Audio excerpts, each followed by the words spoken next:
이 솔로몬의 성전 건축이 본격적으로 시작되는 것을 볼 수가 있습니다. 먼저 간단한 개요를 말씀을 드리면, 때는 이스라엘 백성들이 애굽에서 나온 지 출애굽을 한 지 480년이 지난 시간, 그리고 솔로몬이 왕위에 오른 지 4년째 되는 해, 그리고 날씨로 따지면 우기가 지나서 이른 봄이 되어서 추수도 다 끝나고 이제 백성들이 좀 평화를 좀 찾았을 때, 그때에 맞춰서 성전 건축 공사를 시행을 하였습니다. 자, 본서의 저자가 이 성전 건축의 시점을 출애굽으로 잡은 데에는 좀 이유가 있습니다. 어떤 이유가 있냐면, 어떻게 보면 가나안 땅이다라고 하는 것은 이스라엘 백성들이 그렇게 하나님 앞에 고대하고 갈망했던 약속의 땅입니다. 이 땅은 애굽의 백성들에게 말씀하신 게 아니고 이미 아브라함 때부터 하나님이 약속의 땅으로 말씀하셨고, 그리고 가나안 땅에 잠시 거주하다가 큰 흉년이 들어서 애굽으로 잠시 내려가서 피신을 했는데, 또 그것이 지금 절지에 여러분 오랫동안 종살이로 본의 아니게 바뀌게 되었습니다. 환경은 바뀌었지만 그럼에도 이 가나안 땅에 대한 약속, 그것은 여전히 유효했고, 하나님은 모세를 통해서 출애굽을 시켰습니다. 출애굽을 한 목적이 무엇입니까? 약속의 땅에 가까이 나아가기 위해서 출애굽을 한 것입니다. 자, 그래서 그들이 모세는 못 들어가고 여호수아는 함께 이스라엘 백성들 2세대들과 함께 약속의 땅으로 들어왔어요. 이제 몸도 들어온 겁니다. 자, 그런데 이 성전 건축이다라고 하는 것이 오늘 어떤 의미가 있느냐? 왜 출애굽을 기준으로 해서 오늘 이 날짜를 정했느냐 하면 이런 의미가 있습니다.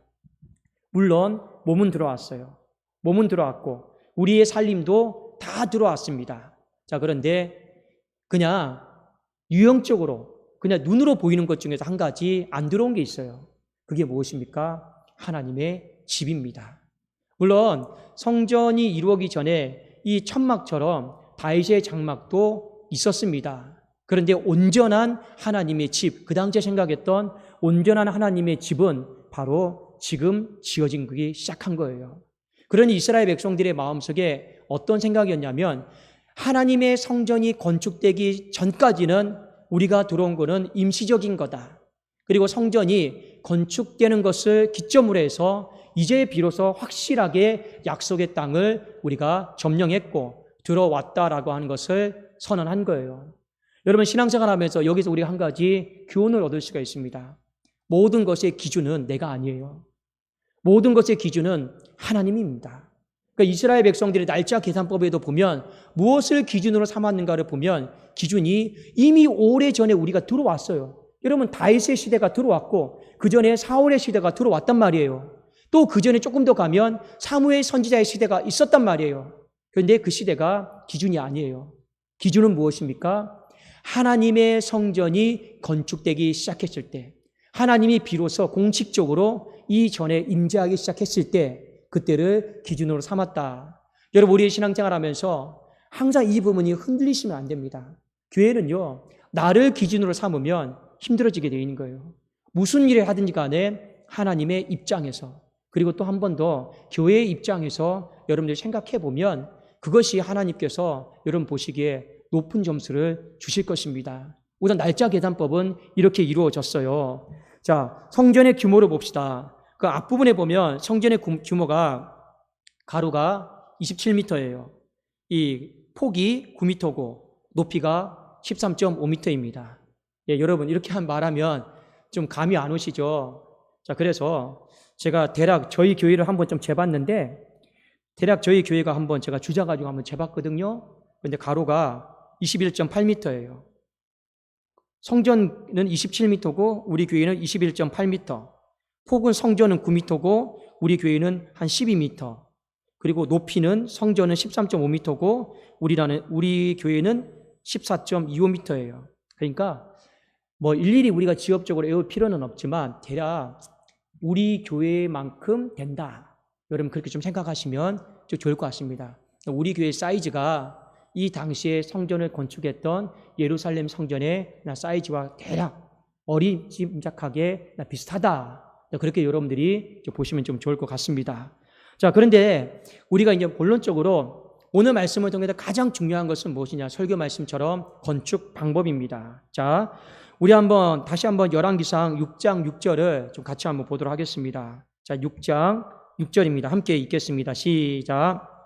하층 다락의 너비는 5규빗이요 중층 다락의 너비는 6규빗이요 셋째 층 다락의 너비는 7규빗이라.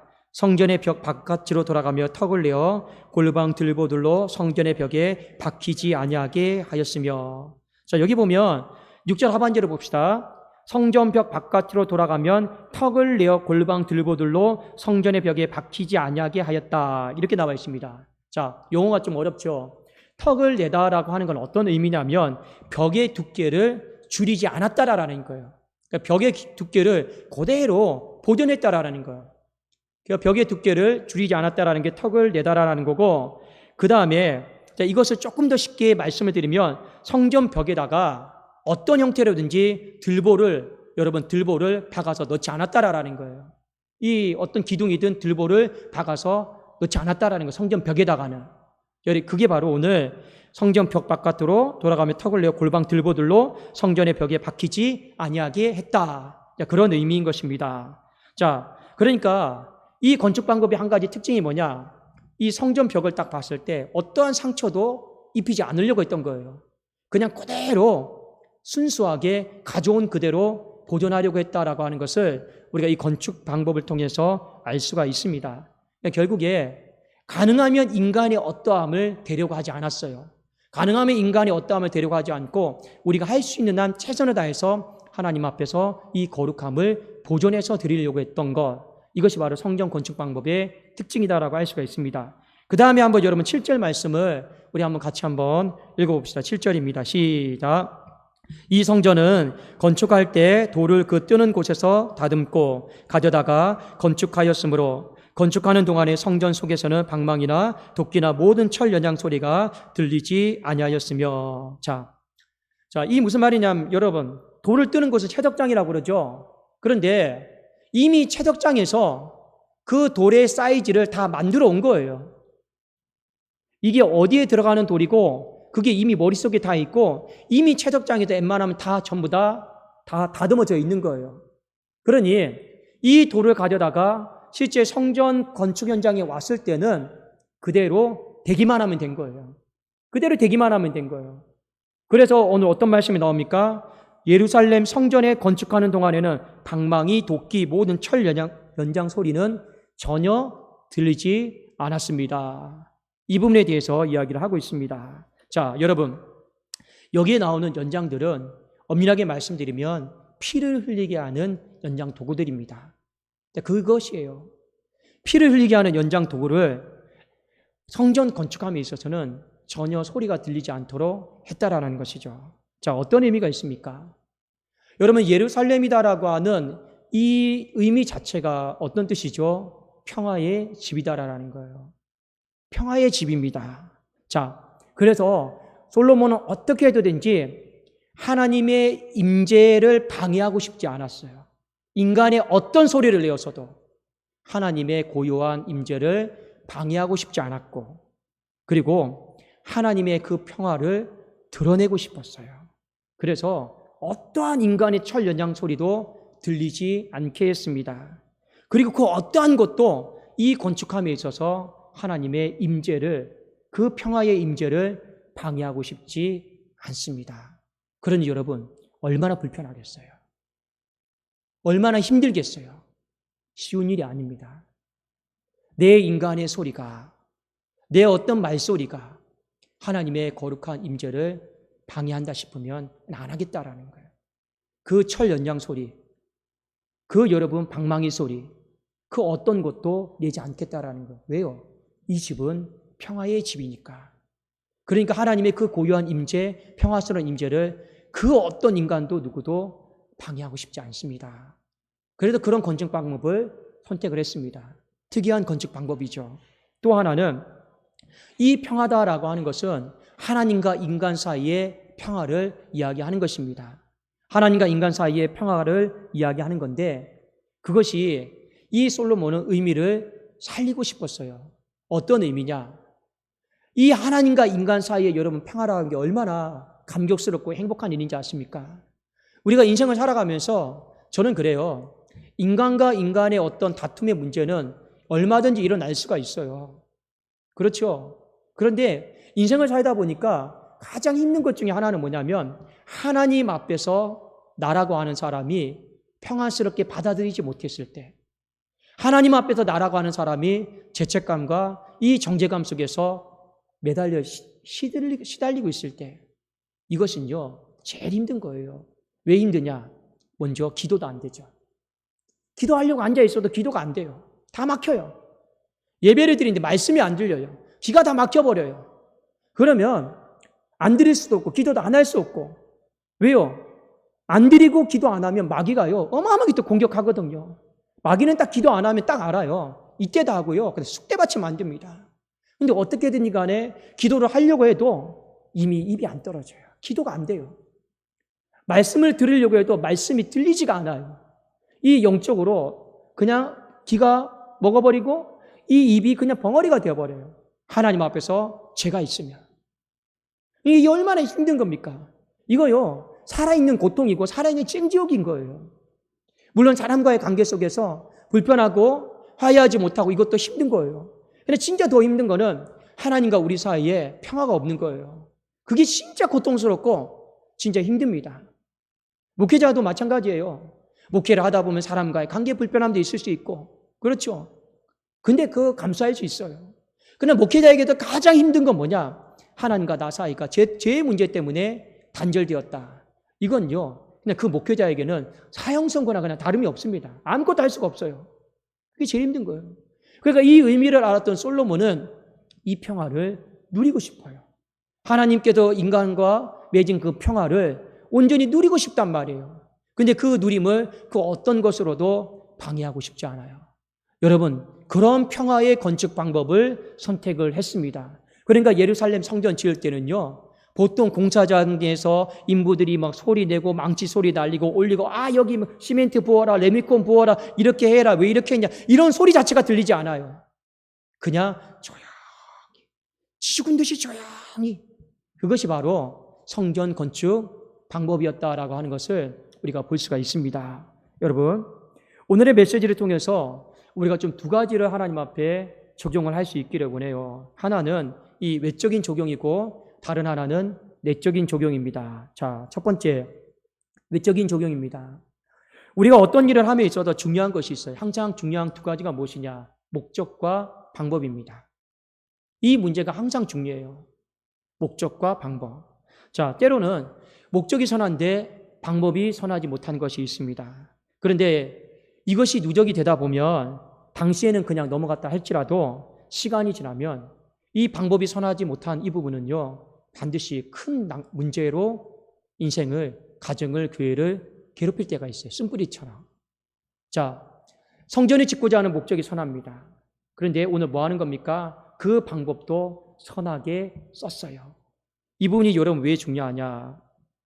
우리 교회의 문제도 여러분 다 아시지 않습니까? 어찌됐든 간에 과거에 이런 부분들이 문제들이 있었고, 그리고 우리가 이제는 방법도 선한 방법으로 하나하나씩 만들어 가려고 하고 있습니다. 물론 여러분 100% 다 온전하다, 방법적인 면에서 다 완벽하다 그렇게 말씀드리고 싶진 않습니다. 여전히 개선하고 또 만들어 가야 될 모습들이 많을 것이고, 제 다음에 또 후임 목사가 와서도 또 방법적인 면에서 이거는 또 선하지 못한 방법이다 해서 또 여전히 만들어 가야 될 것들은 많이 있습니다. 근데 중요한 건 무엇이냐?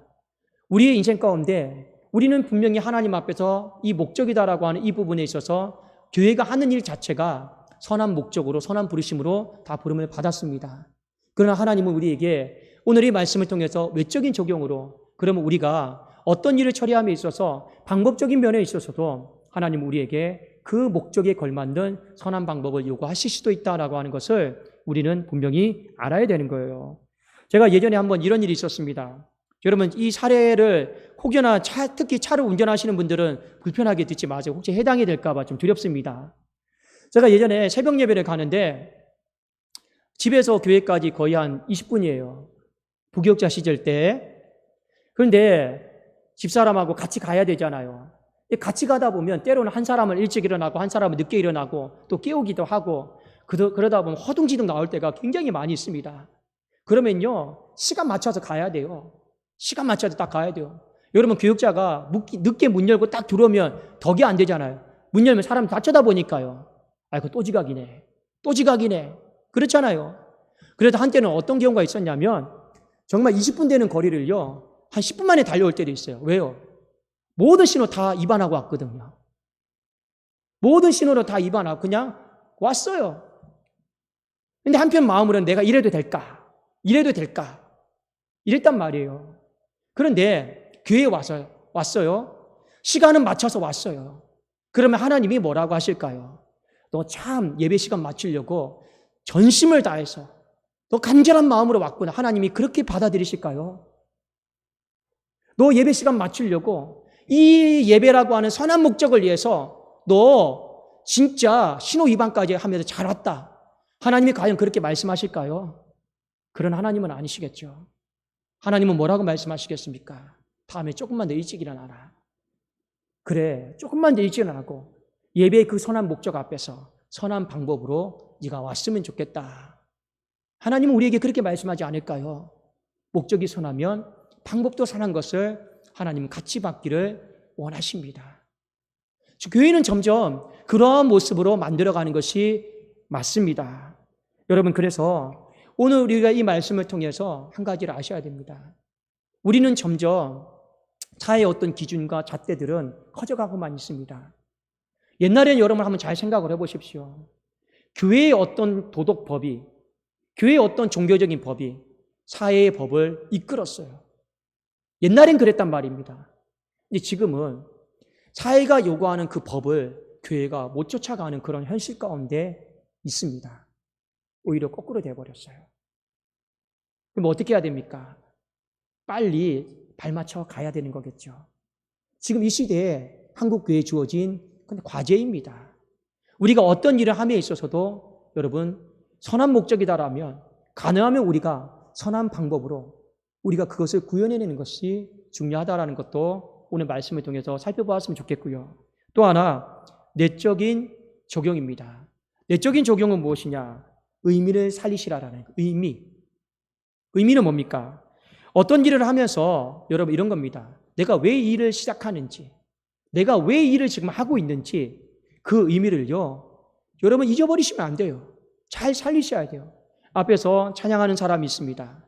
그러면 내가 왜 찬양을 하는지, 내가 그러면 찬양을 왜 하고 있는지 설교자가 있습니다. 내가 왜 설교를 하는지 여러분 그 의미를 잘 살리셔야 되는 거예요.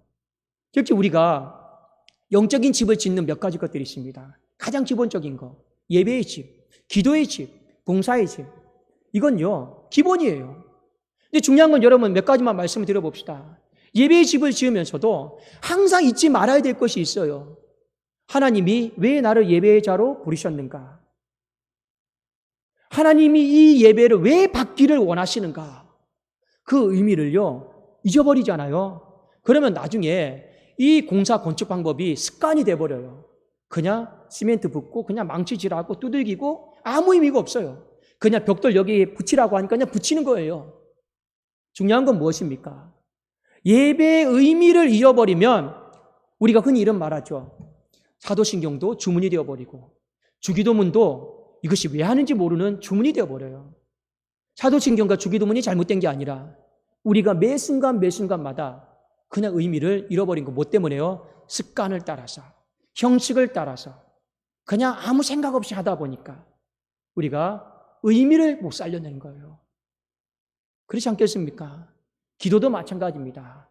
여러분, 기도의 의미를 가장 잘 살릴 수 있는 방법은 뭔지 아십니까? 내 입을 여는 거예요. 그래서 저는 여러분들에게 말씀을 드리고 싶습니다. 아무리 몸이 힘들어도 아프고 그래도 최소한 여러분 부르짖지는 못한다 할지라도 기도할 게 있잖아요. 내 목소리가 내 귀에는 들려야 돼요. 내 목소리가 내 귀에도 안 들리는데 어떻게 하나님 앞에 들리게 한다라고 자부할 수 있겠습니까? 물론 여러분 이럴 수 있죠. 하나님이 영적인 분 아닙니까? 예, 맞습니다. 그러나 여러분 하나님이 영적인 분이다라고 해서 너무 편안하게 생각하지는 마시라라는 거예요. 최소한 기본은 하고 하나님 앞에 여러분 나가야지. 내 목소리가 내 귀에도 안 들리는데 그걸 하나님 앞에 내 목소리가 상달되어지게 해달라. 그거는 도덕 심보죠. 그렇지 않겠습니까? 여러분 기도하면서 힘들 때도 있고 지칠 때도 있고 눈물 날 때도 있어요. 그래도 내 목소리가 내 귀에 들리도록 하십시오. 그렇게 하면 그래도 기도의 의미는 살려나갈 수가 있어요. 그 의미를 잃어버리지 않아요. 그 기도가요, 여러분 망하는 기도, 의미 없는 내가 그걸 왜 왔나? 최소한 이런 기도는 되지는 않는다라는 겁니다. 여러분 봉사도 마찬가지입니다. 이 봉사의 직분에 있어서 여러분 중요한 것이 무엇입니까? 하나님이 왜 나를 사역자로 부르셨는가? 왜 나를 직분자로 부르셨는가? 그거요, 절대 끝까지 잊어버리시면 안 돼요. 많은 사람들이 다 처음은 잘해요. 다 처음은 성령으로 시작을 합니다.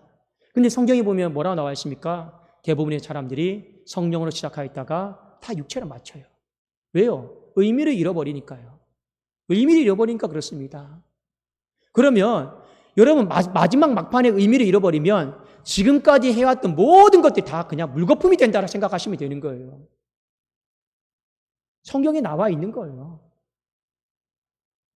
하나님은요, 우리의 가정도 보시지만 하나님이 가장 중점적으로 보시는 게 뭔지 아십니까? 지금 우리의 현재입니다. 과정도 좋고 현재도 좋으면 100점이에요. 과정은 안 좋은데 현재가 좋으면 50점이에요. 과정은 좋은데 현재가 안 좋잖아요. 빵점입니다. 여러분 십자가의 강도 보십시오. 과정은 안 좋은데 마지막 현재가 좋아요. 그래도 하나님 점수 주세요. 근데 어떤 사람은 과정은 좋은데 마지막 현재가 안 좋아요. 죄송하지만 빵점입니다. 큰 점수를 하나님 안 주세요.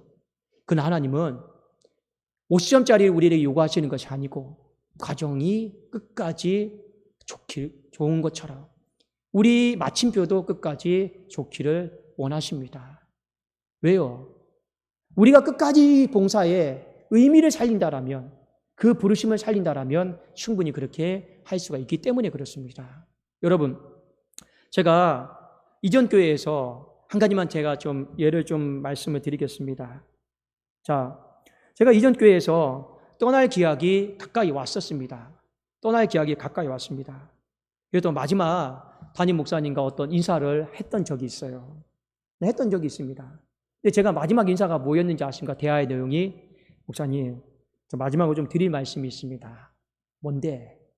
예, 청년부가 걱정이 됩니다. 청년부가 걱정입니다. 뭐가 걱정이 되냐? 제가 이 시기 자체가 연말까지 있지 않고 지금 이렇게 8월 달에 중간에 어중중하게 제가 이렇게 나오게 되는데 그게 참 저는 걱정입니다. 그랬더니요, 목사님이 하시는 말씀 그래요. 니 때문에 청년부 부흥하냐? 그러더라고요. 예, 그건 아닌데요. 그냥 걱정이에요. 독산동 걱정이나 해라. 그냥 그러더라고요. 저 보내기 전에. 그래도 좀 걱정이 되는데요. 그렇습니다. 제 마음이 그래요. 제 마음이 그래서 저는요, 정말 하나님 앞에 부끄러움 없이 마지막 떠나기 전까지도 계속 전도하다 왔어요. 마지막까지 전도하다 왔어요. 그리고요, 마지막까지 리더들에게도 내가 어쩔 수 없이 이렇게 떠나게 되지만 후임 목사님 오면 잘 섬겨드려라. 후임 목사님 오면 정말 잘 섬겨드려라. 저 그렇게 부탁하고 나왔습니다. 그래서 제가 더 심하게 얘기했어요. 나 갈 때 전 전화번호 바꾼다고 그랬습니다. 연락도 하지 말라고 그랬어요. 그래서 저 전화번호 바꿨어요. 왜 그랬냐? 교회가 걱정이 돼서. 지금 돌아보면 제가 걱정한다고 해서 달라지고 그런 건 없어요. 근데 제 마음 자체는 교회가 걱정이 됐어요. 그냥 걱정이 됐어요. 그래서 제가 오죽하면 이제 오지랖이라고, 목사님 아직 청년부 후임 사역자가 안 정해졌으면 담임 목사님이 청년부를 좀 맡았으면 좋겠습니다. 그리고 담임 목사님 청년부를 맡다가 정말 청년 전문 사역자를 뽑았으면 좋겠습니다. 제가 거기까지 말씀드리고 왔어요. 지금 생각하면 오지랖이라 할 수도 있고 그렇지만 마음 한편에는 교회를 향한 걱정 그것밖에 없었습니다. 제가 떠나는 건 어쩔 수 없는 거지만, 자이든 타이든 어쩔 수 없는 거지만 마음은, 그 한 가지 마음은 하나님이 아실 거예요. 여러분, 봉사자의 마음도 여러분 마찬가지입니다. 여러분의 인생 가운데 하나님이 처음 불러주셨던 그 때가 있어요. 그 부르심이 다 있단 말이에요. 그 처음에 냈던 그 열심, 마지막 순간까지 여러분 그 열심을 잃어버리지 마십시오. 그 열심히 잃어버리지 마시라라고 하는 건 그 의미를 잘 살려 나가시라라는 겁니다. 성전 건축이 끝날 때까지. 그러면 여러분 되는 것입니다. 왜냐? 많은 사람들이 그냥 빨리 지으려고 그래요. 빨리 짓고 빨리 쉬려고 합니다. 그리고 아무 생각 없이 지으려고 그래요. 그러다 보니까 집은 짓긴 지었는데 다 날림공사예요. 날림공사들이 굉장히 많이 있습니다. 그리고 우리는요, 그냥 빨리 짓고 의미 없이 짓고 그냥 지으라고 하니까 짓고, 그러다 보니 의미 자체가 없어져 버려요. 우리는 분명히 하고 있는데 의미는 점점 퇴색되어 들어가는 그런 시대 가운데 살아가고 있습니다. 그런 측면에서 오늘 말씀을 잘 기억하십시오. 평화의 집을, 평화의 목적을 맞게 평화의 방법대로 평화의 건축을 하고 있는 이 모습, 하나님은 그것을 받으셨다라는 거. 이 말씀 저와 여러분이 잘 기억을 하시고 이 평화의 집의 의미를 잃어버리지 마시고, 여러분이 하나님 앞에 부름을 받는 그 순간, 그 삶을 마치는 그 순간까지 평화의 건축자가 될 수 있기를 우리 주님의 이름으로 축원합니다. 우리 기도하겠습니다.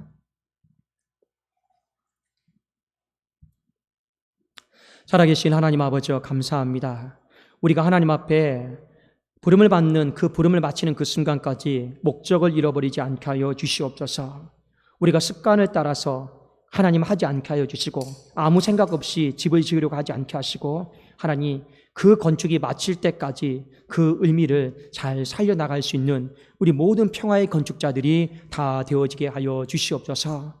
우리 교회 가운데 인간의 소리들은 하나님 사라지게 하여 주시고 온전히 하나님의 임재의 고요하심이 충만하게 임하는 하나님의 거룩한 임재의 역사가 모든 성도님들의 가슴 안에 충만히 스며들고 임해서 치유와 회복과 하나님의 영혼의 힐링이 하나님이 있는 것을 이 시대 가운데 경험하게 하여 주시옵소서. 예수 그리스도의 이름으로 기도드리옵나이다. 아멘.